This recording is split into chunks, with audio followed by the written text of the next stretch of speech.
नमस्कार दोस्तों, संदेश करियर पॉइंट में आप सभी का हार्दिक स्वागत है। दोस्तों, आज मैं आपको यूपी जेल वार्डन का जो सेकेंड मीटिंग में पेपर कराया गया था उसका सलूशन कराने जा रहा हूँ। दोस्तों, एक बात आपसे कहना है कि वीडियो को शुरू से लेकर पूरा अंत तक देखिएगा, क्योंकि यूपी जेल वार्डन में प्रीवियस ईयर में क्या क्वेश्चन पूछे गए थे आप अगर पूरा वीडियो को देखेंगे तो क्लियर हो जाएगा। और आपको बता दें कि जो क्वेश्चन का पैटर्न होगा वो सेम इसी प्रकार से क्वेश्चन पूछा जाएगा जो नेक्स्ट आपका जेल वार्डन का एग्जाम होगा। तो इसको अगर आप देखेंगे तो एक आपको आइडिया मिल जाएगा कि हमको जेल वार्डन का किस प्रकार का क्वेश्चन तैयार करना है। तो आइए हम क्वेश्चन की तरफ चलते हैं। जो जेल वार्डन में 2017 में जो पेपर कराया गया था उसमें क्या क्वेश्चन पूछा गया था। तो पहला क्वेश्चन आपके बोर्ड पे दिखाई दे रहा है। ये कथन और तर्क का है प्रश्न, स्टेटमेंट एंड आर्गुमेंट का है। प्रश्न क्या दिया हुआ है, क्या सरकार को दालों के निर्यात पर प्रतिबंध लगाना चाहिए। ध्यान दीजिएगा, तर्क जब कथन दिया गया और तर्क पूछता है, तर्क दो प्रकार का होता है, एक हामी और एक नामी। लेकिन तर्क के भी अपने एक रूल है। जो आप तर्क दे रहे कथन से संबंधित होना चाहिए, तर्क आपका बढ़ करके नहीं जाना चाहिए। बहुत सारे नियम हैं, मैं जब आपको ये चैप्टर पढ़ाऊंगा तो कम से कम 10 रूल हैं और 10 नियम पर पूरा एग्जाम्पल के साथ पढ़ाऊंगा। ठीक है, कि तर्क में कहां पर आपका सही होता है, कहां गलत होता है। जैसे इसमें क्या होता है कि तर्क तुलना नहीं कर सकते हैं, तर्क प्रश्नवाचक नहीं कर सकते हैं, तर्क किसी से कंपेयर नहीं कर सकते हैं। कोई भी कितना बड़ा महान व्यक्ति क्यों ना हो उसमें आप तुलना नहीं कर सकते हैं। अहिंसा की बात हो, न्याय की बात हो या कोई भी बात हो जो सत्य से रिलेटेड होता है वो तर्क मान्य करता है। ठीक है, तो बहुत सारी चीजें हम आपको बताएंगे। फिलहाल इस क्वेश्चन को सॉल्व करते हैं। क्वेश्चन क्या कह रहा है, क्या सरकार को दालों के निर्यात पर प्रतिबंध लगाना चाहिए। अब निर्यात पर प्रतिबंध लगाने की बात कर रहा है। अब आपके दिमाग में ये जाना चाहिए कि प्रतिबंध लगाने से सरकार को क्या फायदा हो सकता है, या सरकार अगर प्रतिबंध लगाती तो इससे जनता को क्या फायदा होगा। तो आइए जरा देखते हैं, क्योंकि अगर कथन कह रहा है तो ध्यान दीजिएगा, तर्क वही सही होता है जो कथन के करने से अगर किसी व्यक्ति या विशेष को लाभ पहुंच रहा हो तो वो तर्क सही माना जाता है। ध्यान दीजिएगा, पर्टिकुलर किसी एक व्यक्ति का लाभ से नहीं सही होगा, उसमें क्या होगा कि सारे व्यक्ति समुदाय को लाभ होगा तो वो तर्क हमेशा सही होगा, चाहे वो आपको पॉजिटिव मिले रहा, हाँ मिले रहा, चाहे ना मिले रहा है। यहां कह रहा है कि हाँ इससे भारत में दालों की कीमत कम हो जाएगी, बिल्कुल सही है। निर्यात का मतलब होता है भेजना, आयात का मतलब होता है मंगाना। अगर सरकार जो है जो दालों को निर्यात कर रही है अगर उसको रोक लगा दे तो यहां दाल की मात्रा बहुत ज्यादा हो जाएगी। और आप भी जानते हैं कि जब यहां पर अगर सामान ज्यादा होता है तो उसकी कीमत कम होती है, अगर वही सामान आपका कम हो जाता है तो कीमत क्या होती है, बढ़ जाती है। तो जब दाल आप प्रतिबंध जो है लगा देंगे, निर्यात नहीं करेंगे और ज्यादा दाल यहां पे होगा तो क्या होगा कि दाल की मात्रा ज्यादा होने की वजह से उसकी कीमत कम हो जाएगी। तो पहला 100% ट्रू है, ये तर्क आपका आर्गुमेंट एकदम सत्य तर्क है। दूसरा कारण नहीं, इस निर्णय से निर्यात उद्योग में नौकरियां समाप्त हो जाएगी। ये आपका कथन से हटकर हो गया। अरे भाई, नौकरी की बात कहां कह रहा था कथन, जब नौकरी की बात कही नहीं रहा है तो आप तर्क में नौकरी से क्या लेना देना, यह बात बिल्कुल गलत हो जाएगी। ध्यान दीजिएगा, जो तर्क होगा वो कथन संबंधित होना चाहिए। अगर कोई भी टॉपिक कथन से हट कर आ गया तो मान लीजिएगा कि वो तर्क वहीं पर गलत हो जाएगा। कहने का मतलब कि इसका नियम क्या कहता है कि तर्क आपका कथन से संबंधित होना चाहिए, और अगर तर्क में आप बढ़ चढ़कर अनुमान लगा दिए तो वो तर्क आपका क्या होता है, गलत हो जाएगा। यानी पहला तर्क सही था, दूसरा गलत, तो कौन सा ऑप्शन सही होगा, ए ऑप्शन आपका सही हो जाएगा। अब हम यूपी जेल वार्डन जो प्रीवियस ईयर में थे उसके अगले क्वेश्चन को देखेंगे कि अगला क्वेश्चन क्या दिया गया था। तो आइए अब हम अगले प्रश्न की तरफ आपको लेके चलेंगे। ध्यान दीजिएगा दोस्तों, आप ध्यान से पूरे वीडियो को देखिएगा और ये जरूर गौर करिएगा कि क्या क्वेश्चन पूछा गया था। चलिए तब अगले क्वेश्चन की तरफ चलते हैं।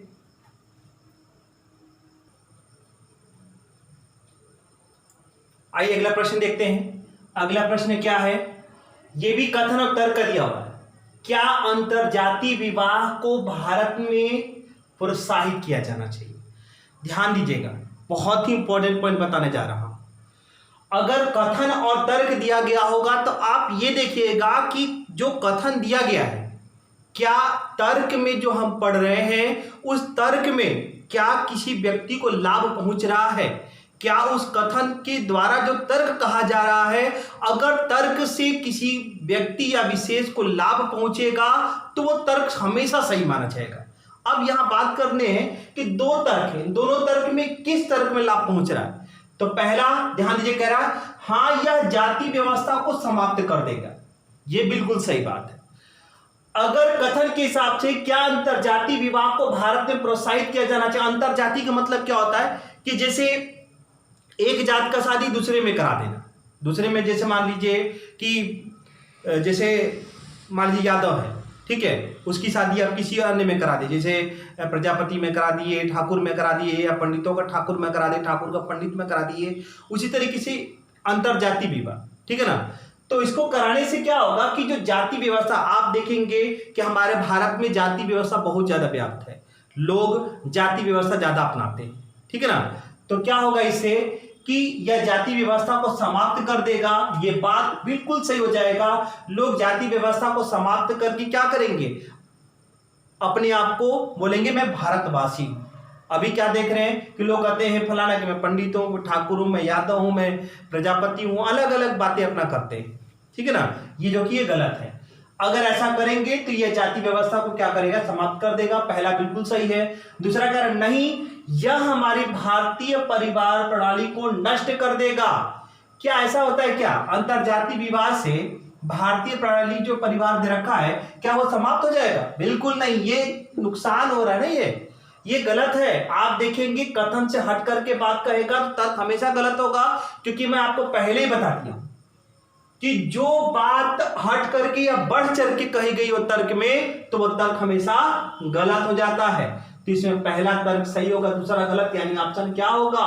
केवल ए आपका सही, केवल तर्क 1 आपका मजबूत होगा। अब हम अगला प्रश्न देखेंगे कि जे वार्डन में क्या क्वेश्चन दिया गया था। ध्यान दीजिएगा, बहुत ही इंपॉर्टेंट क्वेश्चनों को करा रहा हूं। आप पूरा वीडियो शुरू से लेकर अंत तक देखते चलिएगा। कोई भी समस्या होगा तो आप कमेंट करके बता सकते हैं। चलिए अगले क्वेश्चन तरफ चलते हैं। आइए अगला प्रश्न देखते हैं। अगला प्रश्न क्या दिया हुआ है, ध्यान से पढ़िएगा। यहां कह रहा है कि अनु अपनी मित्र के साथ एक स्टेटस अवार्ड के लिए प्रतिस्पर्धा कर रही है। अवार्ड एक निश्चित समय के भीतर मौखिक प्रस्तुति के माध्यम से निर्णीत किया जाता है।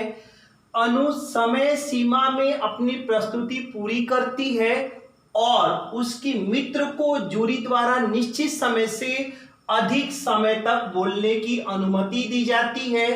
इस पर अनु द्वारा की जाने वाली सबसे अच्छी प्रतिक्रिया क्या होनी चाहिए? आप पहले इस बात को समझेंगे कि इसमें कह क्या रहा है। तो ध्यान दीजिएगा, एक लड़की अनु है, वो कोई एक अवार्ड में गई है, वहां पर अपने मित्र के साथ, जो कि उसकी प्रतिस्पर्धा मतलब उसके अपोजिट में खड़ी है। दोनों लोग को एक समान समय दिया जाता बोलने के लिए। तो अनु क्या करती है कि अपने जो समय उसका तय रहता है उसी में वो बोलती है, उतने ही समय के अंदर वो अपनी बातों को रखती है। लेकिन जो उसकी मित्र है उसको वहां की जूरी द्वारा समय अनु के द्वारा ज्यादा दिया जाता है। अनु के मुकाबले उसकी मित्र को समय ज्यादा दिया जाता है, जबकि अनु को समय कम मिलता है। अब कह रहा है कि अगर ऐसा है तो इस पर अनु द्वारा की जाने वाली सबसे अच्छी प्रतिक्रिया क्या होनी चाहिए? क्योंकि अनु के साथ गलत हुआ है, अनु को समय कम मिला है और उसकी मित्र को ज्यादा समय दिया गया है, तो ये अनु के साथ भेदभाव किया गया है। इस कंडीशन में अनु को क्या करना चाहिए? तो आइए देखते हैं। पहला ऑप्शन है, इस भेदभाव के लिए उच्च प्राधिकारियों से शिकायत दर्ज करना। बिल्कुल सही बात है। जब अनु के साथ अगर गलत हुआ है तो उसको क्या करना होगा कि उच्च अधिकारियों से या प्राधिकारियों से शिकायत दर्ज करे कि मेरे साथ गलत किया गया है। ये ऑप्शन बिल्कुल सही है। दूसरा कारण, न्याय के लिए जनता के साथ बैठक का आयोजन करना। अब जनता के साथ बैठक आयोजित करेगी तो उसमें बड़ी दिक्कतें आएंगी, ठीक है ना। आप वही मौजूद जो अधिकारी हैं जहां पर आप अवार्ड लेने गई हैं, तो प्राधिकारियों शिकायत दर्ज करिए, वो ज्यादा सही है, न कि जनता के साथ। उस जगह से चले जाना ये तो गड़बड़ जाएगा, तब तो फिर वैसे भी उनके मित्रों को क्या होगा, विजेता घोषित कर दिया जाएगा, तो ये भी बात गलत हो जाएगी। अपना नाम वापस लेने के लिए चयन समिति, देखिए अपना नाम वापस लेंगे तो जो मेहनत किया उन्होंने इस अवार्ड के लिए इतना तैयारी की होंगी, तो वो क्या होगा, बेकार हो जाएगा, ये भी गलत हो जाएगा। ध्यान दीजिएगा, जब ऐसा प्रश्न देता है एग्जाम में, तो हम देखते हैं कि 4 ऑप्शन में से कौन सा ऐसा ऑप्शन है जो पूर्ण रूप से न्याय संगत है, जिसको करने से किसी को न्याय पहुंचे, उसको हम ऑप्शन को लेके चलते हैं। तो यहां पहला ऑप्शन 100% सही है, ठीक है ना। तो आइए अब अगले प्रश्न की तरफ लेके चलेंगे। आप देख रहे हैं कि बहुत ही अच्छे अच्छे क्वेश्चन दे रखा है, जो कि यूपी पुलिस में भी और यूपी दरोगा, ठीक है ना, उसमें भी ऐसे क्वेश्चन देखने को मिलते हैं, ठीक है ना। तो चलिए अब अगले प्रश्न की तरफ आपको लेके चलेंगे। आइए अगला प्रश्न देखते हैं। ये ब्लड रिलेशन का प्रश्न दिया हुआ है और प्रश्न क्या कह रहा है, एक महिला की ओर संकेत करते हुए एक औरत ने कहा, वह मेरे पिता के एकमात्र बेटे की दादी की पुत्रवधू है। ध्यान दीजिएगा, इसमें बात किसकी है, महिला की है, और किससे कह रही है, औरत से कह रही है। क्या कही इसने कि वह मेरे पिता के एकमात्र बेटे की दादी की पुत्रवधू है। तो प्रश्न क्या है, पुत्रवधू का सुनीता से। अब ध्यान दीजिए, इस पूरे प्रश्न में कहीं भी इसका सुनीता का जिक्र था ही नहीं, और जब सुनीता का जिक्र था ही नहीं तो क्या सुनीता संबंध बता पाएंगे, बिल्कुल नहीं बता पाएंगे।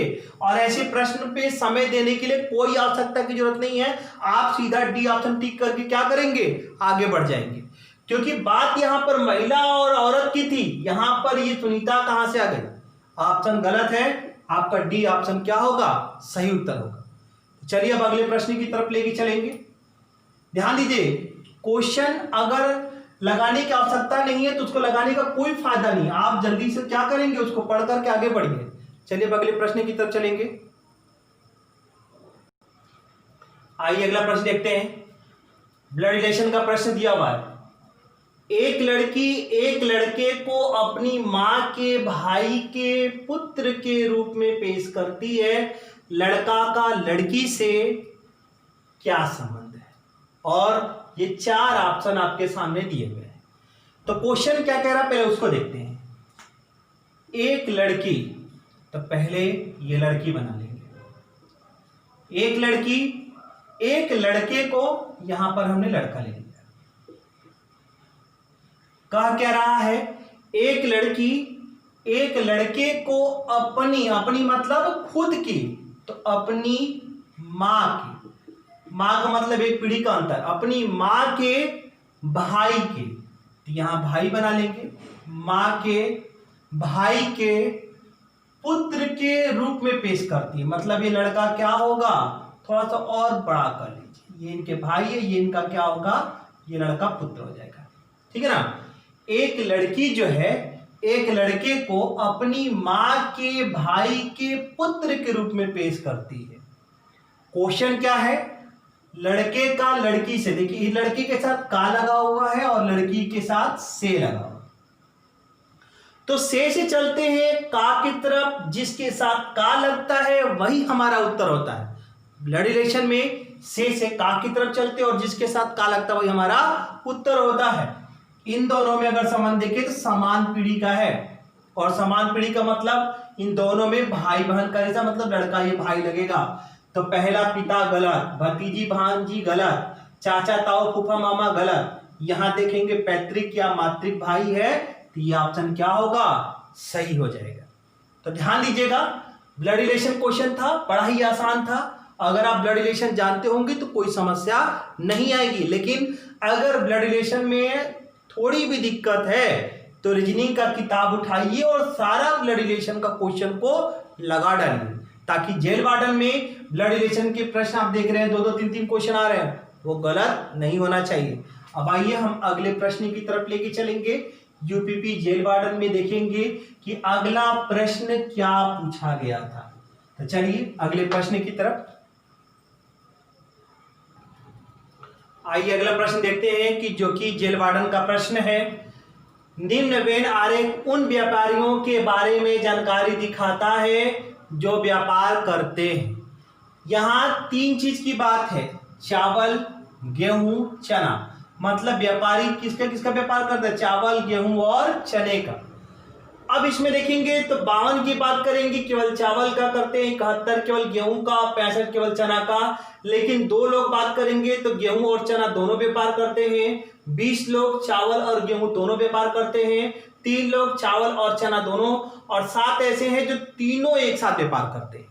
लेकिन प्रश्न क्या पूछा है? प्रश्न है कितने व्यापारी केवल गेहूं और चने का, मतलब गेहूं में भी जाए और चने में भी जाए, तो गेहूं और चना वाला ये भाग है। तो कितने लोग नहीं दोनों में कॉमन है? 2 लोग। इसका सही उत्तर क्या मिलेगा? 2। ध्यान दीजिएगा, गेहूं और चने की बात है। गेहूं और चने में दोनों में कॉमन क्या मिल रहा है? 2। 7 कॉमन नहीं होगा क्योंकि 7 आपका गेहूं और चना में तो है, लेकिन चावल में भी क्या है? क्या चावल यहां कहा है? नहीं। इसका सही उत्तर क्या मिल जाएगा? 2 इसका सही उत्तर होगा। अब हम अगले प्रश्न की तरफ चलेंगे। आइए देखते हैं अगला प्रश्न क्या दिया था। जेल वार्डन का अगला क्वेश्चन क्या था? अगले क्वेश्चन की तरफ चलेंगे। चलिए नेक्स्ट क्वेश्चन की तरफ आइए, अगला प्रश्न देखते हैं। ये भी वेन आरेख का उसी प्रकार का है, लेकिन बस सब कुछ वही बना है, ये हल्का चेंज कर दिया है। क्वेश्चन क्या पूछा है? केवल गेहूं और चने के व्यापारियों का। तो जरा देखिए गेहूं और चना वाले कितने थे? गेहूं और चने मिलाएंगे तो 2 थे। 2 ऐसे हैं जो गेहूं और चने दोनों में जा रहे हैं, ये दोनों में आपका कॉमन है, तो हम 2 ले लिए। और कह रहा है कि केवल चावल और गेहूं के व्यापारियों के साथ अनुपात का मतलब भाग देना है, और चावल और गेहूं दोनों में कॉमन 20 हो रहा है। ध्यान दीजिएगा, पहला क्या कर रहा है? केवल गेहूं और चने के व्यापारियों का, मतलब गेहूं और चना दोनों में कॉमन 2 था, तो हम 2 ले लिए। फिर चावल और गेहूं का पूछ रहा, तो चावल और गेहूं में 20 कॉमन हो रहा है, तो 20 ले लिए। और दोनों का अगर डिवाइड करेंगे तो 1/10, यानी 1:10 का रेशियो होगा। और ऐसा ऑप्शन कौन सही हो जाएगा? A option, 1:10। अब हम अगले प्रश्न की तरफ चलेंगे और देखेंगे कि जेल वार्डन में क्या अगला प्रश्न था। चलिए अगले प्रश्न की तरफ जो है,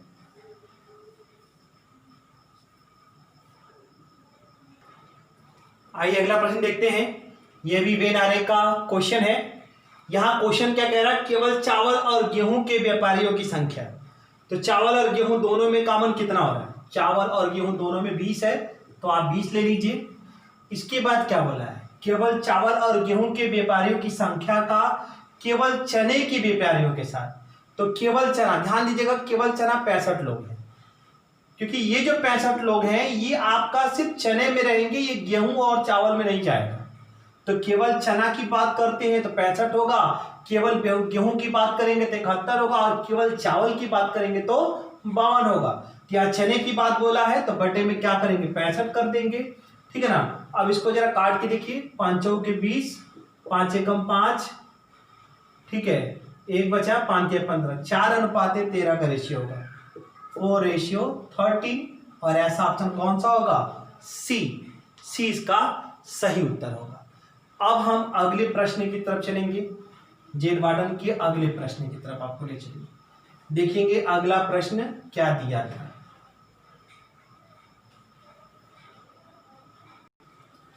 आइए अगला प्रश्न देखते हैं क्या दिया हुआ। ये रैंकिंग का प्रश्न है। क्वेश्चन क्या? एक कक्षा की लड़कियां एक पंक्ति में खड़ी हैं, एक लड़की दोनों छोर से क्रमशः 16वीं है, तो कक्षा में कितनी लड़कियां? दोनों छोर का मतलब बाएं से भी 16 और दाएं से भी 16। इसके लिए एक सिंपल फार्मूला लगाना होता है, आप सिंपल फार्मूला लगा देंगे तो उत्तर आ जाएगा। कुल बराबर कर देंगे बाएं प्लस दाएं और माइनस से, तो बाएं से भी 16 है, दाएं से भी 16, -1, 16 16 32, और 1 कम कर देंगे तो कितना आएगा? 31। मतलब कुल लड़कियां टोटल कितनी हो जाएंगी? 31 इसका सही उत्तर हो जाएगा। अब हम अगले प्रश्न की तरफ लेके चलेंगे, देखेंगे कि अगला जेल वार्डन का प्रश्न क्या दिया गया था।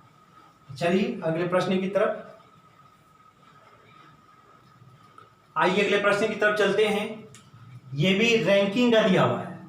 कह रहा कि जिन्होंने परीक्षा उत्तीर्ण की उनमें से सुनील शीर्ष से 7वें स्थान पर और नीचे से 16वें स्थान पर है।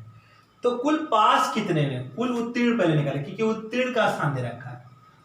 कुल उत्तीर्ण बराबर, ध्यान दीजिएगा, क्योंकि सुनील का शीर्ष से भी स्थान है और नीचे से भी, तो आप कर देंगे शीर्ष प्लस नीचे -1। तो शीर्ष से 7वें स्थान पर है 7, नीचे से 16वें पर है -1। तो 16 4 20 3 23, 23 में कम करेंगे तो कितना आएगा, 22 आएगा। 16 4 20 3 23, 23 में कम करेंगे 22 आएगा। मतलब कुल जो पास हुए हैं, कुल उत्तीर्ण कितने हैं, 22 हैं। अब आगे क्या कह रहा है, 4 लड़कों ने प्रतियोगिता में भाग नहीं लिया और 2 इसमें असफल रहे। तो क्लास में वो भी विद्यार्थी होता है जो परीक्षा में नहीं बैठा, और वो भी होगा जो परीक्षा में फेल हो गया। क्योंकि यही पूछना चाह रहा था कि कक्षा में कितने लड़के थे। तो कक्षा में कुल लड़के बराबर, कुल लड़के बराबर क्या होगा, ध्यान दीजिएगा। तो इसमें पास प्लस फेल प्लस अनुपस्थित, जो परीक्षा में अनुपस्थित रहा होगा। तो पास आप निकाल चुके हैं, कितना है 22, और कितने असफल रहे हैं 2, और कितनों ने परीक्षा छोड़ दी, तो 4 लड़कों ने परीक्षा छोड़ दी। तो 22 2 24 4 28। तो कक्षा में कुल कितने लड़के थे, 28। यही आपका उत्तर होगा क्या, डी। ठीक है ना। अब हम अगले प्रश्न की तरफ चलेंगे, देख लेंगे कि जेल वार्डन का अगला प्रश्न क्या दिया गया था।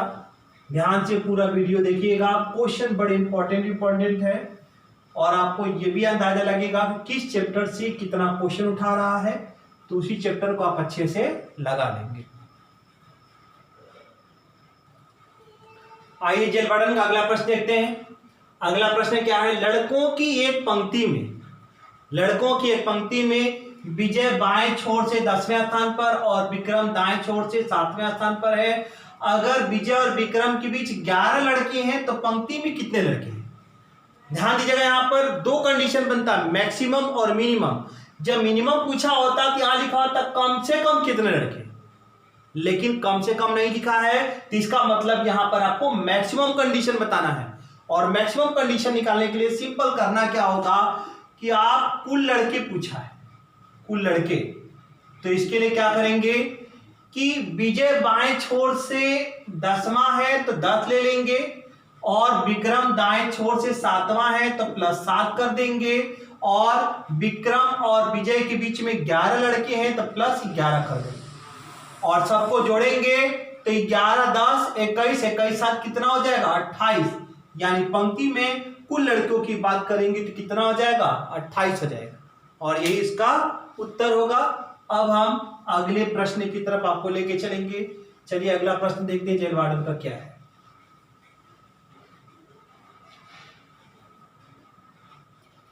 आइए अगला प्रश्न देखते हैं। कैलेंडर का प्रश्न दिया हुआ है। क्वेश्चन क्या है कि एक महीने का 8वां दिन शुक्रवार से 2 दिन पहले होता है। ध्यान दीजिएगा, ये 8वां दिन है और 8वां दिन शुक्रवार से 2 दिन पहले। 2 दिन पहले का मतलब 1 2। क्वेश्चन कह रहा है कि एक महीने का जो 8वां दिन है वो शुक्रवार से 2 दिन पहले। 2 दिन पहले का मतलब 1 और 2 लाइन, मतलब शुक्रवार तक कौन से दिन होगा, या 9 यहां पर 10वें दिन शुक्रवार होगा। ठीक है, तो क्वेश्चन क्या कह रहा है, तो महीने का 21वां दिन कौन सा होगा। ध्यान दीजिएगा, अगर 10 को हम शुक्रवार ले रहे हैं तो वो आपसे 21 को जानना चाहता है कि 21 को क्या होगा।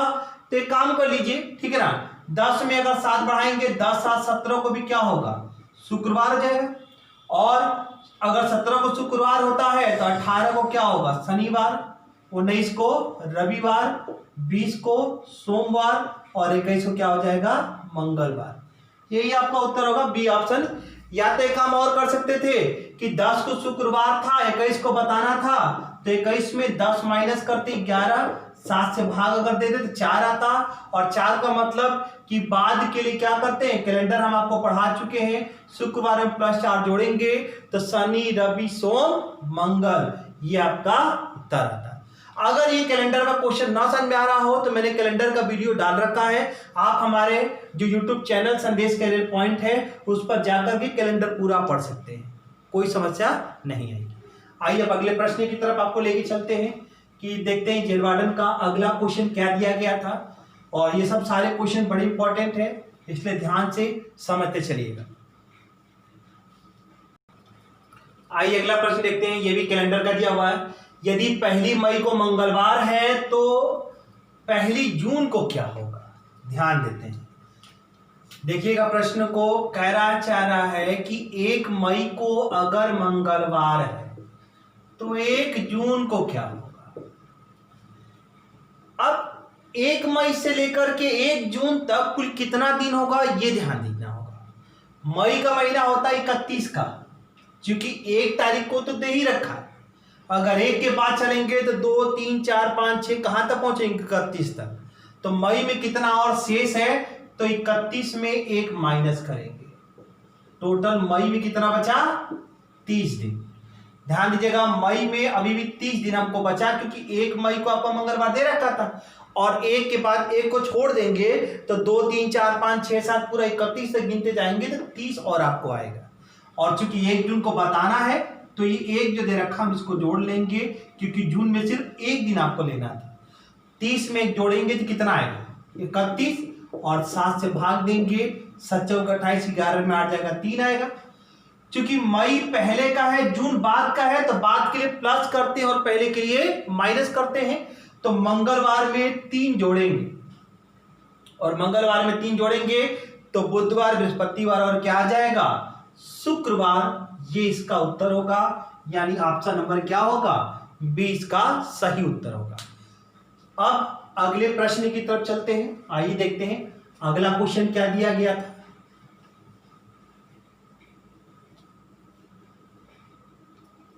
आइए नेक्स्ट क्वेश्चन देखते हैं जेल वार्डन का। यहां पर कह रहा है कि नीचे क्वेश्चन मार्क के स्थान पर सर्वाधिक उपयुक्त विकल्प कौन सा है। यहां पर आपको बताना है कि क्या निकल कर आएगा। EB का संबंध 27 दे रखा है, तो JQ का संबंध क्या बनेगा, तो E का 5, B का 22, और 22 और 5 जोड़ेंगे 27 आ जाएगा। J का 10, Q का 17, 17 10 जोड़ेंगे कितना मिलेगा, 27, और ऐसा कौन सा होगा, C इसका सही उत्तर होगा। बड़ा आसान था, अगर इसका नंबर याद है तो नंबर लिख करके दोनों को जोड़ दीजिए, आराम से ये निकल कर चलाए, ठीक है ना। अब अगले प्रश्न की तरफ चलेंगे, देखेंगे अगला क्वेश्चन क्या दिया गया था। आइए अगला प्रश्न देखते हैं, नीचे क्वेश्चन मार्क के स्थान पर सर्वाधिक उपयुक्त विकल्प कौन सा है। अब यहां क्वेश्चन मार्क की जगह पे क्या होगा आपको ये बताना है। तो सबसे पहले हम देखेंगे कि BC का कोड ये कैसे 46 लिखा गया है। B का नंबर 2, C का 3 और E का 5 होता है। 2 में अगर 2 का गुणा करेंगे 4 आएगा, C का नंबर 3 में 2 का गुणा करेंगे 6 आएगा, और E का नंबर 5 होता है, 5 में 2 का गुणा करेंगे तो 10 आएगा। 11 13 17, 11 इंटू 2 करेंगे तो 11 दुना के 22, 13 में 2 का मल्टीप्लीकेशन करेंगे 13 दुना के 26, और 17 में 2 का करेंगे 17 दुना के 34। तो 22 26 34 ऑप्शन नंबर कौन सा ही होगा, ए। ठीक है, अब अगले प्रश्न की तरफ हम चलेंगे, देखेंगे अगला क्वेश्चन क्या दिया गया था। आइए नेक्स्ट क्वेश्चन की तरफ लेके चलते हैं।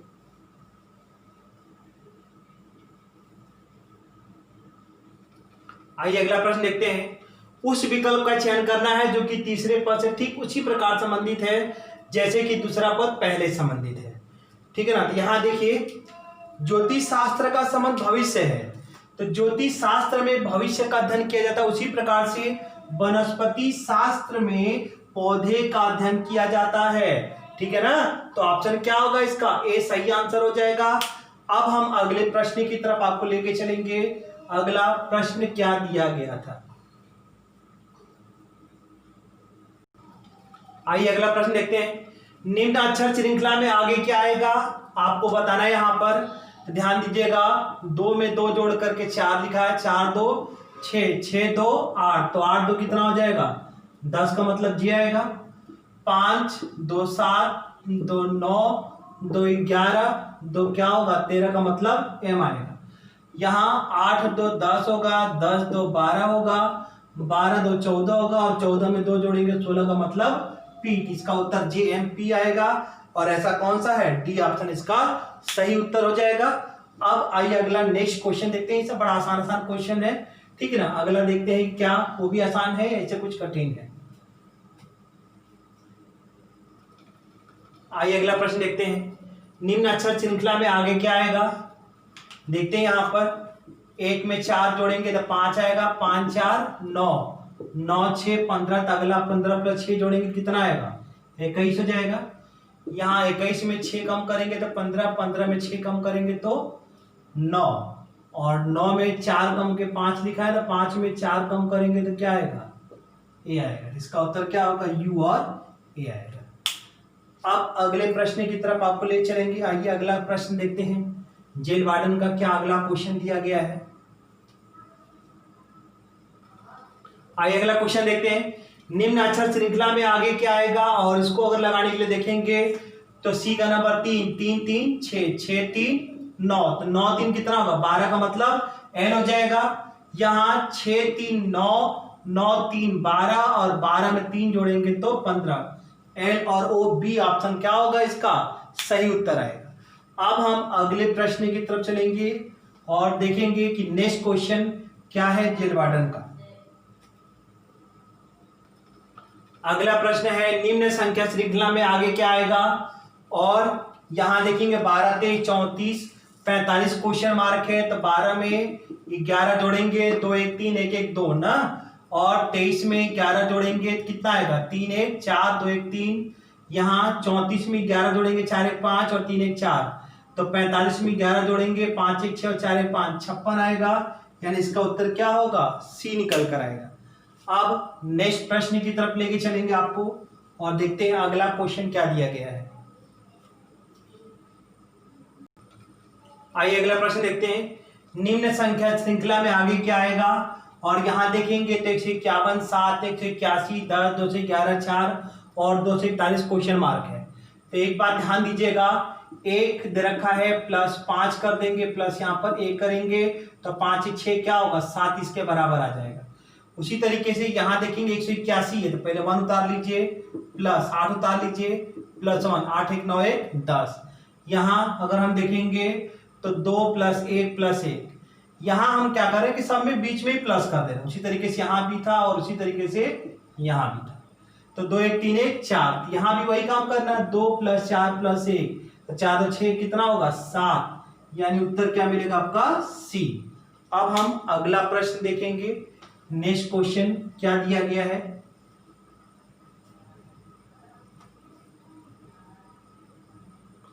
आइए अगला प्रश्न देखते हैं। संख्या श्रृंखला का दिया हुआ है, यहां पर 22 और 25 में क्या जोड़ दें कि आगे ही आ जाए, क्योंकि देखिए जोड़ श्रृंखला है। ये आप देखेंगे तो बढ़ता हुआ दिखाई दे रहा है लेकिन धीमी गति से बढ़ता हुआ दिखाई दे, और प्रथम पद और अंतिम पद अंतर कम होता है तो जोड़ श्रृंखला का प्रयोग किया जाता है। तो 22 और 25 में कितना जोड़ा गया है ध्यान दीजिएगा। यहाँ 9 में 5 कम करेंगे तो 4 आएगा, 8 में 2 कम करेंगे 6 आएगा, बाकी 0।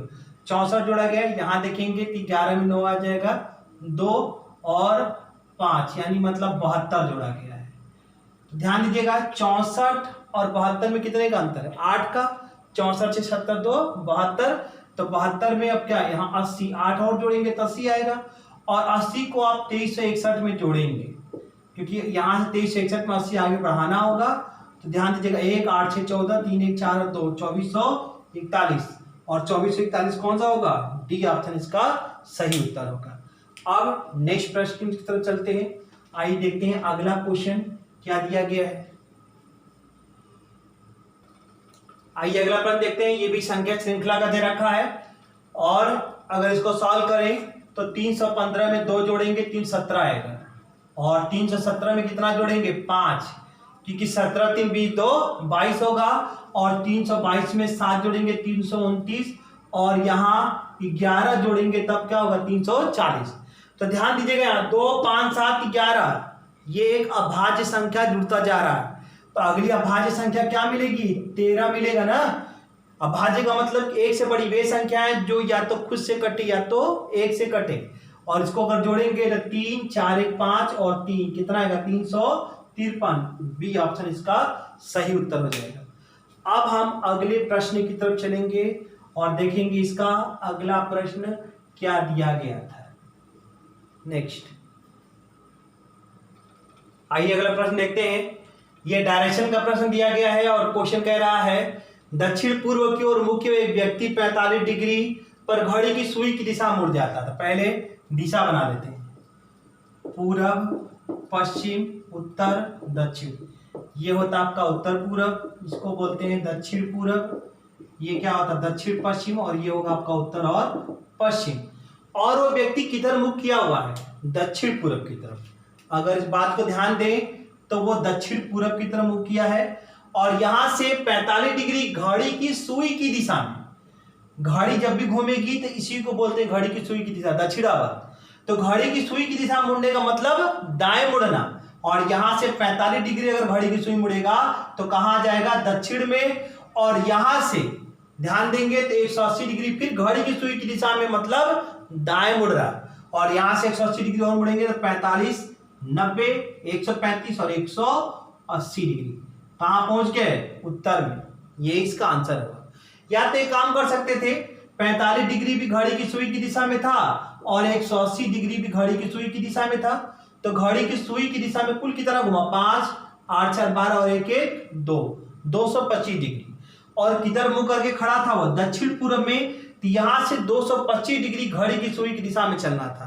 तो यहां से 225 गिनेंगे, 45 90 135 180 और 225 कहां पहुंच जाएंगे, उत्तर में। इसका आंसर क्या होगा, बी ऑप्शन इसका सही उत्तर होगा।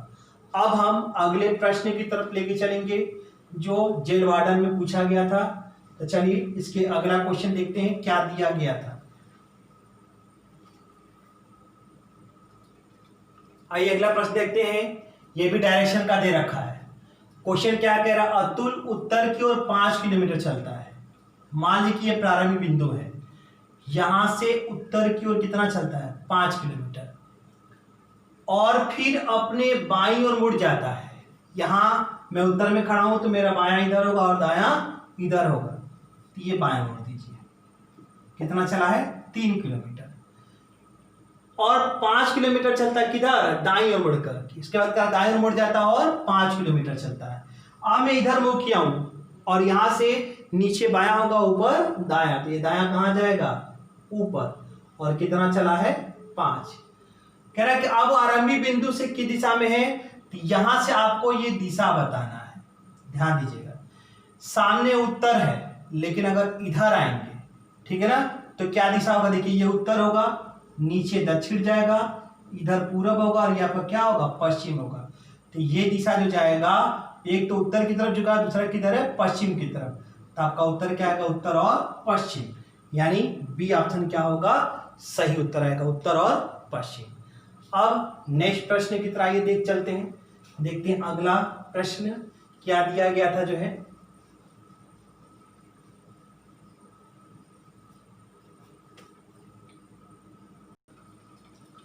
आइए अगला प्रश्न देखते हैं। खेती का मानसून से वही संबंध है जो बाजार का है। ध्यान दीजिएगा, खेती में मानसून को देखा जाता है, क्योंकि मानसून जब आता है तो खेती को क्या होता है, लाभ होता है। उसी तरीके से बाजार का संबंध किससे हो जाएगा, मांग से, क्योंकि मूल्य छूट अर्थव्यवस्था मतलब नहीं है, मांग से इसका मेन मतलब है।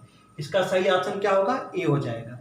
अब अगला प्रश्न देख लेते हैं कि अगला क्वेश्चन जेल वार्डन का क्या दिया गया था। आइए अगला प्रश्न देखते हैं। वृत्त का चाप से वही संबंध है जो घर का, देखिए वृत्त का चाप से संबंध जो दिखाएगा वो घर का दरवाजा से क्या करेगा, संबंध दिखाएगा। घर में क्या होते हैं, दरवाजे, जो कि इस प्रश्न के हिसाब से दरवाजा बिल्कुल सही आंसर होगा। अब नेक्स्ट क्वेश्चन आइए देख लेते हैं, अगला क्वेश्चन क्या दिया है इसमें। अगला प्रश्न है, शर्ट का संबंध पैंट से है, ताले का संबंध किससे होगा। ध्यान दीजिएगा, जिस प्रकार शर्ट के साथ पैंट का प्रयोग किया जाता है उसी प्रकार ताले के साथ किसका प्रयोग किया जाएगा, चाबी का, इसलिए बी ऑप्शन सही हो जाएगा। अब हम अगले प्रश्न की तरफ आपको लेकर चलेंगे। आइए अगला प्रश्न देखते हैं क्या दिया गया था। आइए अगला क्वेश्चन देखते हैं। EFG 7, 8, 9 से उसी प्रकार संबंधित है जैसे OPQ संबंधित है। तो ध्यान दीजिएगा, यहां पर EFG का संबंध 7, 8, 9 दे रखा। E का नंबर 5, F का 6 और G का 7। 5 में 2 जोड़ेंगे 7 आएगा, 6 में 2 जोड़ेंगे तो 8 आएगा और 7 में 2 जोड़ेंगे तो 9 आएगा। यहां सब में 2-2 जोड़ करके लिखा गया है। तो उसी प्रकार से OPQ की बात करें तो 15, 16 और 17। तो 15 में 2 जोड़ेंगे तो कितना आएगा 17, 16 में 2 जोड़ेंगे तो 18 और 17 में 2 जोड़ेंगे तो 19। तो 17, 18, 19 कौन सा ऑप्शन मिल रहा? ए ऑप्शन इसका सही उत्तर होगा। तो ध्यान दीजिएगा, इतना प्रैक्टिस करिए। इसमें अभी और बहुत सारे क्वेश्चन हैं जो हम आपको अगले वीडियो में करवाएंगे। तब तक इतना आप प्रैक्टिस करिए और कोई भी समस्या आता है तो आप कमेंट करके पूछ सकते हैं, ठीक है ना। मैंने पिछले जो एग्जाम में कराए गए थे जेल वार्डन के, उन्हीं क्वेश्चनों को मैंने कराया है। ध्यान दीजिएगा, सारे क्वेश्चन जो सेकेंड मीटिंग में पेपर कराया गया 2017 जेल वार्डन में, उन्हीं क्वेश्चनों को कराया है। तो इस वीडियो को पूरा जरूर देखिए, क्योंकि इसको देखने से फायदा ये होगा कि अगले एग्जाम में जो क्वेश्चन का पैटर्न होगा वो आपका क्लियर होगा, ठीक है ना। तो इसी के साथ धन्यवाद।